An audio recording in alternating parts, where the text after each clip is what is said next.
This is the Bloomberg Surveillance Podcast. I'm Tom Keene, along with Jonathan Farrow and Lisa Abramowitz. Join us each day for insight from the best in economics, geopolitics, finance, and investment.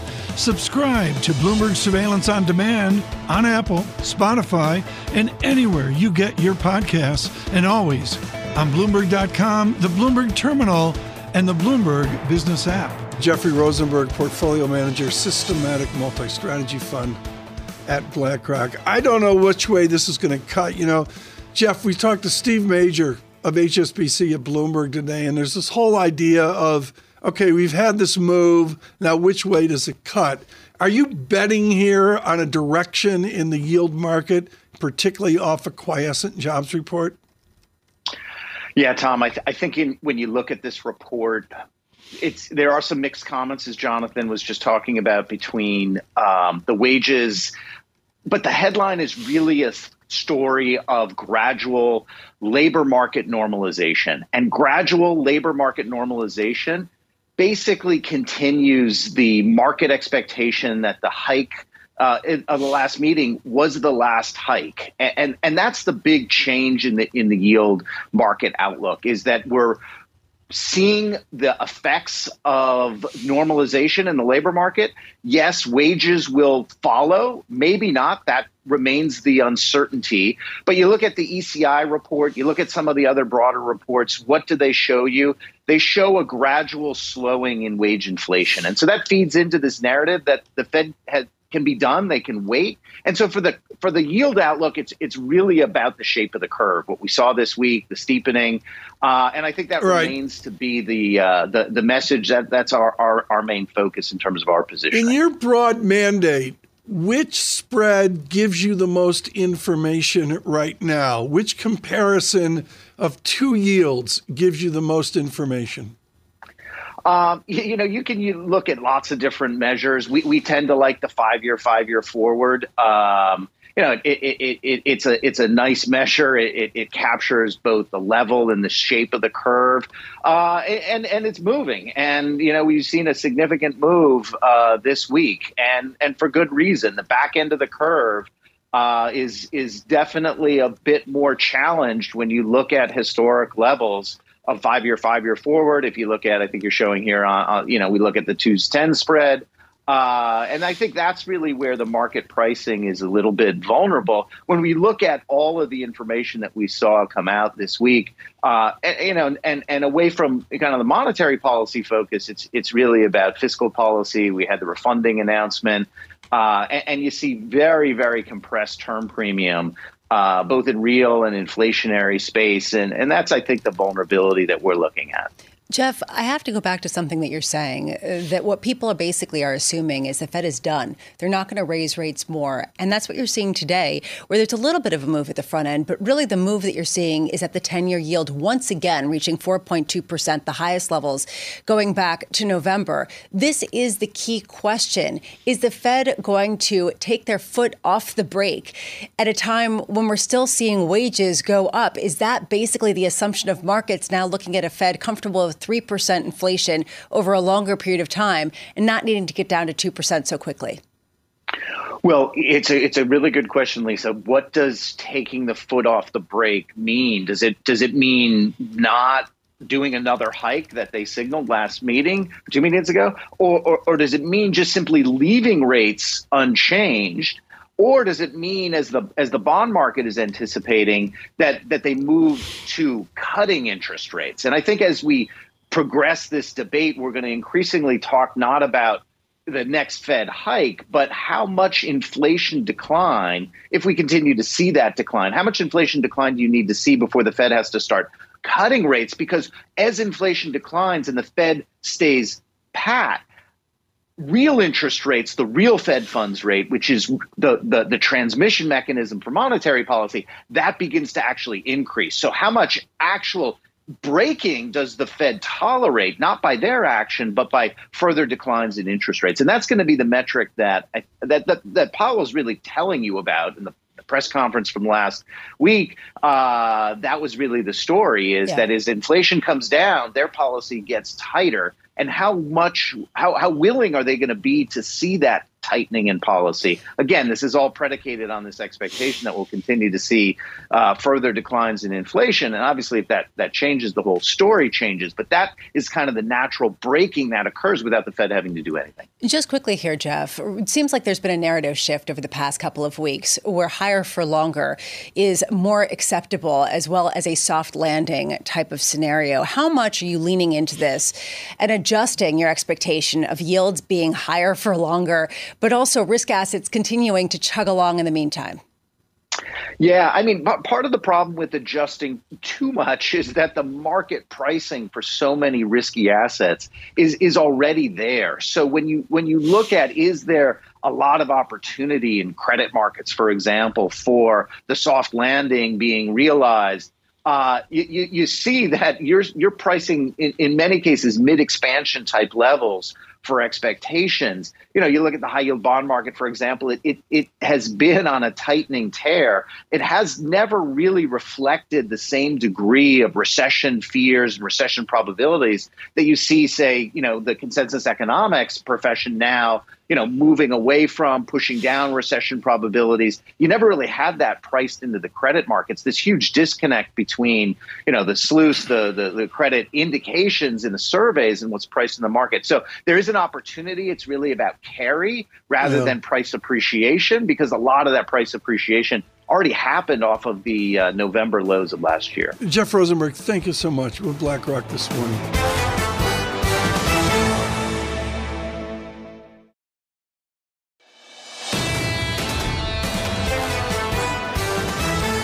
Right now, on this jobs day, with all that we see in the market, futures up, fractionally up as well. Without question, the conversation of the day on having the courage to be in this market, given the sum of all our fears. Edward Yardeni joins us, president of Yardeni Research. I can't say enough about his prescience once again across many decades in October of last year. Reaffirm, Ed Yardeni, how a bull acts and moves forward, given the many fears that are out there. Well, I've been thinking that we've been in a recession since early last year, as we've discussed before. It's just been a rolling recession. Now I think we're in a rolling recovery, and I think increasingly the markets obviously have discounted that, and the so-called Godot recession still hasn't shown up. It may show up at some point. But with regards to the market, my year-end target for the S&P 500 was 4,600. We got there a few days ago. So I'm thinking I'm not going to raise my target of 4,600. I'm going to keep it there. I think it's going to turn out that the expectations at the beginning of the year was that we would have a pretty lousy first half of the year and a good second half of the year for the market. I think it's going to be the reverse of that. I think we've clearly had a very good first half. And I think the second half is just going to be challenging. I don't think it's going to be a big downer. I think it's going to be kind of sideways. September's coming, and that obviously could create some problems. But by year end, I think we'll be at 4,600, which is where we were a few days ago. How much are you buying in, Ed, to this idea that we're going to see higher rates for longer, particularly in duration, in 10-year notes, in 30-year notes? Well, I've thought that on short-term rates that the Fed was pretty clear what they wanted to do, and I took them at their word. I know there's always skepticism and the feeling that the Fed isn't going to get it right, but they've been saying they wanted to get the short-term rate up to a restrictive level. I think they're there at 5.25%. I don't think they have to do any more. I think they're just going to leave it there. What is interesting is my friends, the bond vigilantes, seem to be saddling up.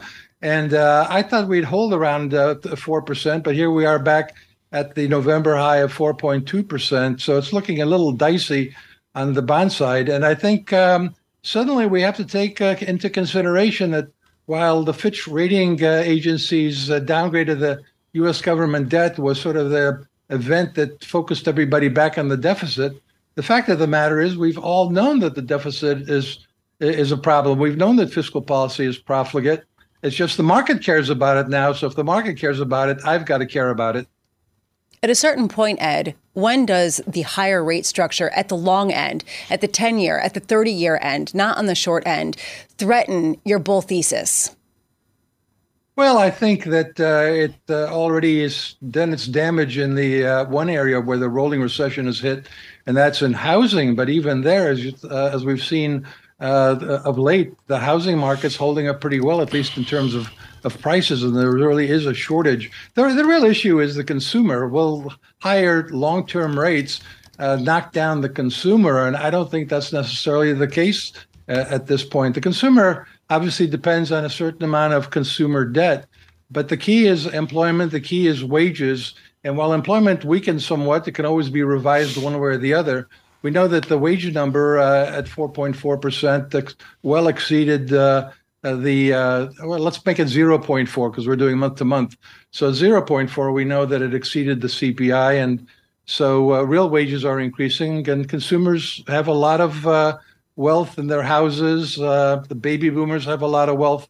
They're retiring and spending it. So all in all, I'm not quite sure how a increase in the bond yield knocks the consumer down, unless we just get some sort of banking crisis event again as a result of that. Just quickly then, Ed, how much are you thinking that the Fed has still gone enough, even if we are seeing this sticky inflation and wage pressures? Well, it looks sticky, but I think the productivity numbers are starting to come through. Yesterday, we had a remarkable increase in productivity of 3.5%. It was so remarkable that even a bull like myself didn't quite believe it, because it also indicated that employment was flat, which wasn't really the case, as we know, based on the monthly data. But I think productivity is going to make a comeback, and we may very well see wages rising faster than prices. Ed, long ago and far away, on a Friday evening, Lou Rukeyser would sit there with you on the couch, and he'd say, what's it look like long term? Modern day long term is 9 months. Maybe it's a year, Ed Yardeni. For the mere mortals watching and listening, where long term is 3 years or 5 years, frame out the growth you see in revenue of our equities. It seems to be pretty darn good, like 6%, 4%, whatever. Give us a Yardeni 3-year perspective. Well, I actually like to do decade perspectives, and this decade, I think, started out with all sorts of problems. At the very beginning of the decade, before the pandemic hit, I started talking about a possibility of the roaring 2020s with productivity making a big comeback, and that looked absolutely delusional there for the past couple of years. But it's looking like it might be a reasonable way to think about the rest of the decade, not just AI, but robotics, automation, lots of technologies there that are going to boost productivity. So I think from a revenues perspective, revenues tend to increase along with nominal GDP. If we get a productivity boost here, there's no particular reason why revenues can grow 5 to 8%. Should we fear the concentration of 7, 8, 9, 10 mega names? The mega names have reported 2 of them in the last 24 hours. How should we interpret the durability of what we see from these names?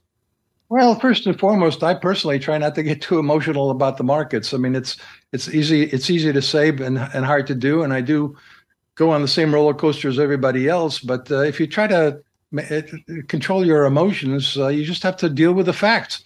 And the fact is, we've got I call them the mega cap 8. We got 8 companies that account for 27% of the market cap of the S&P 500. And they're great companies, as Amazon demonstrated with its latest earnings report. And I think they're going to continue to have an outsized impact on the market capitalization of the market, which means we have to accept that the PE is higher because their PE is higher. Ed Yardeni, thank you so much on a Friday morning. Mr. Yardeni of Yardeni Research. For any kids listening, Barbie still has legs. Okay. I just want to, just confirm that. Just confirm that. Oh, my God. Tom Ford joined us now. Tom, it's good to catch up. Catching up yesterday was really revealing as well. Some insightful comments you made on Apple, where you essentially said, and you've written about this, you think maybe the stock had gone too far. We're down this morning by 1.8%. You're aware of the bullish thesis, Tom. There's this upgrade cycle. Lots of people sitting on old phones. They're all going to upgrade and buy new ones. Where is the upgrade rate now going into the new launch of new products in a month or so? So the most concerning statistic from Tim Cook on the call yesterday was that consumers, more than half, are already paying for their Apple product on an installment basis. So I think the low-hanging fruit's been picked.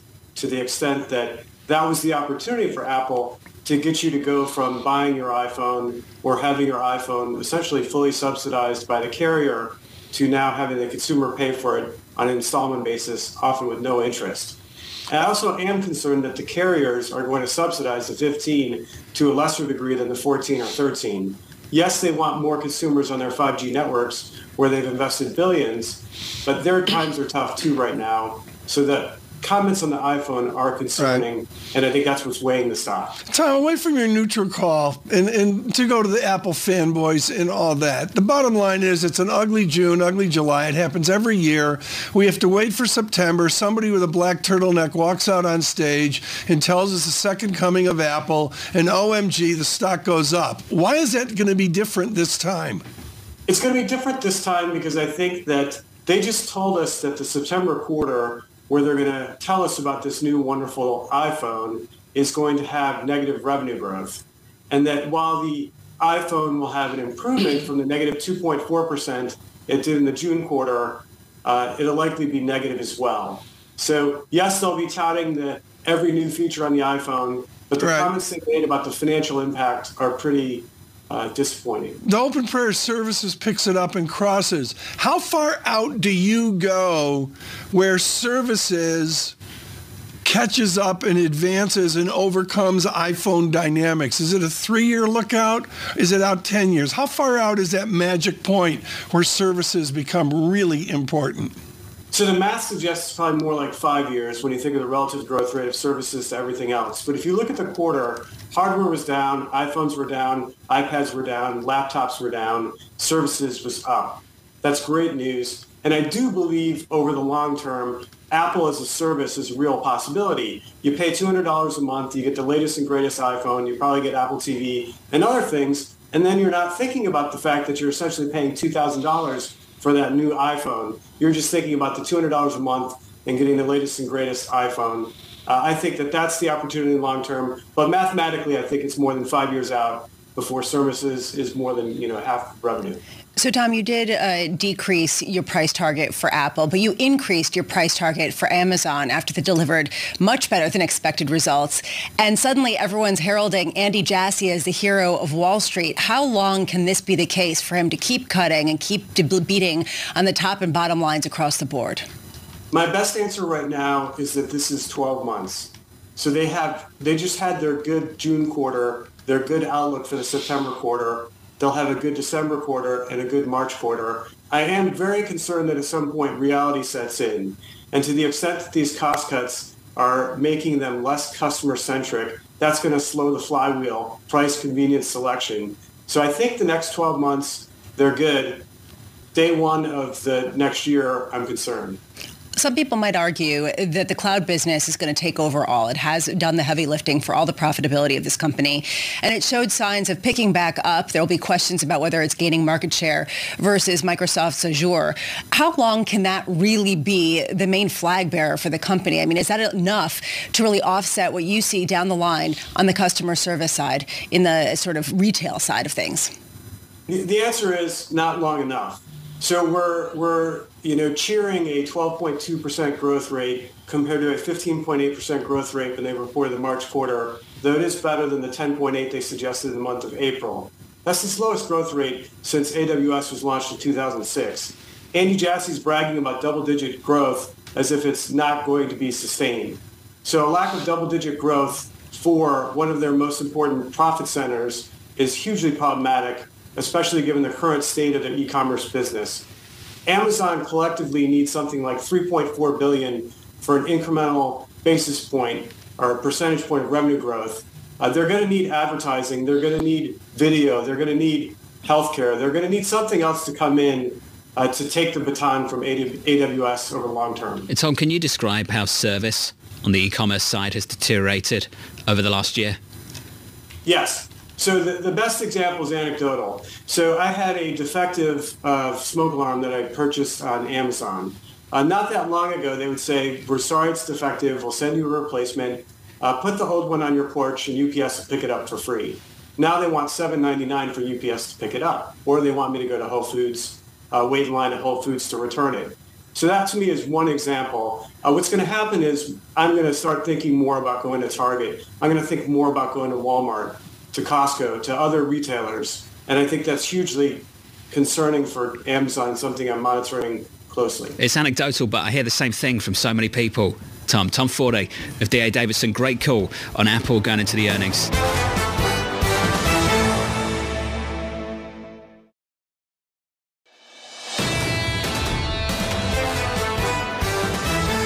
Let's turn to politics right now, the politics of the United States of America.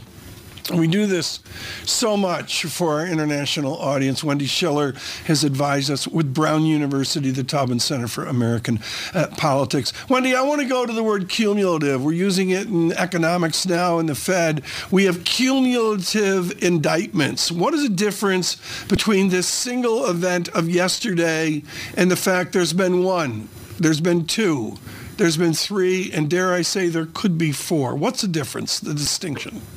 It depends on the audience, Tom. It's a great point. Is for Trump supporters, really very loyal people who've stuck with the former president, this just emboldens them, keeps them more loyal. Their team is losing and they're going to basically be on that team and nothing is going to shake them. So they get more emboldened, but I think it continues to turn off independent voters who were the swing voters in some of these key states that former President Trump lost in 2020. So the audience that gets disgusted by sort of three indictments, that audience was leaving anyway or already left. They're not going back to Trump. But the Trump base, particularly coming up into the primary, is more emboldened and wants to defend their president. We'll see if these donations keep coming in, the small money donations that he's been using to pay his defense funds. That's going to get more expensive. Does that money keep flowing in? Right. Well, Professor Schiller, what I find fascinating here is the zeitgeist, in the last 24 hours, there was one idea of how small the Trump audience is, yet obviously very loyal and all that. What are the other Republicans doing? Are they waiting? Are the Republicans moving to independence? Are they moving to a relative conservative like Biden? I don't believe they're going to move to a liberal Democratic stance. But what are those Republicans doing right now that have had it over the indictments? The Republicans that are, not for the former president are just holding their breath, I think, and thinking, okay, what do we do? I mean, Republicans are really good about coming home to the party nominee. The exception was 2020. But typically, even when there's division, as we saw in 2016, Republicans come home to the nominee and they get out the door and they vote in presidential elections. Right now, the question is, will anybody, including DeSantis, come up and challenge the president enough to make it worth investing in somebody else, either with money or with your vote 6 months from now? But essentially, I think that's the stance right now. Is this person really going to make it? The House Republicans are already all in on Trump. I mean, that's it. That game is over. So they're with Trump. But the actual rank and file, we have to wait and see for 6 months. When the reality that this man will be the nominee again and that he could be president again really hits home, do we see any diversion in some of these Republican Party voters? And that seems to be what Elaine Kamarck of Brookings said yesterday, that she doesn't think that Donald Trump will be the nominee in the end, and that essentially people will move away from him as it becomes clear that he will not win the general election. From your vantage point, what's sort of the tipping point and who is the likely person to emerge at a time when yesterday we were talking about Tim Scott and how he has become the Wall Street darling in some ways, at least when it comes to fundraising? Yeah, Elaine has been in politics a long time and knows what she's talking about, but I've shifted. I thought he wouldn't get the nomination, and now I just don't see enough people getting out the door to vote in the primaries coming up 6 months from now to knock him off his perch. I think we have to see the Iowa polls seem to be shifting a little bit. DeSantis seems to be gaining some ground. If DeSantis can gain a little bit of ground in the next couple of months, then he becomes worth a second look for primary voters and investors, campaign contributors. So we just have to see if he can get any momentum. Even if he's losing to Trump, momentum will probably, reignite his campaign. Then he becomes sort of the obvious option. But he's got some real liabilities in the general election as well. So I'm not sure the electability factor for DeSantis actually, gets him over the top and defeats Trump in the primary. One thing I keep thinking about is that the entire pitch for President Biden to run again is that he is the only Democratic candidate who could win against Donald Trump. This, though, at a time when his grassroots fundraising is really lackluster. He's not getting the small donations that really indicate a healthy popular campaign, and his popularity ratings have flagged. Does it look less and less likely that he can win re-election if he's against anyone except for Trump? Yeah, I mean, I think that's a big question, Lisa. But, you know, when we look at the economy, which at the moment seems to be settling it down, and the doom and gloom and dire predictions seem to be diminishing, unemployment stays relatively low, inflation gets under control a year from now or more than a year from now, voters are going to say, okay, things are pretty good, things are pretty stable. And if Trump is the nominee, then we go back to chaos. I think that in the end is literally what saves Joe Biden and gives him a re-election. Wendy Schiller, thank you, Wendy. Wendy's View out of Brown University this morning. Subscribe to the Bloomberg Surveillance Podcast on Apple, Spotify, and anywhere else you get your podcasts. Listen live every weekday starting at 7 a.m. Eastern on Bloomberg.com, the iHeartRadio app, TuneIn, and the Bloomberg Business app. You can watch us live on Bloomberg Television and always on the Bloomberg Terminal. Thanks for listening. I'm Tom Keene, and this is Bloomberg.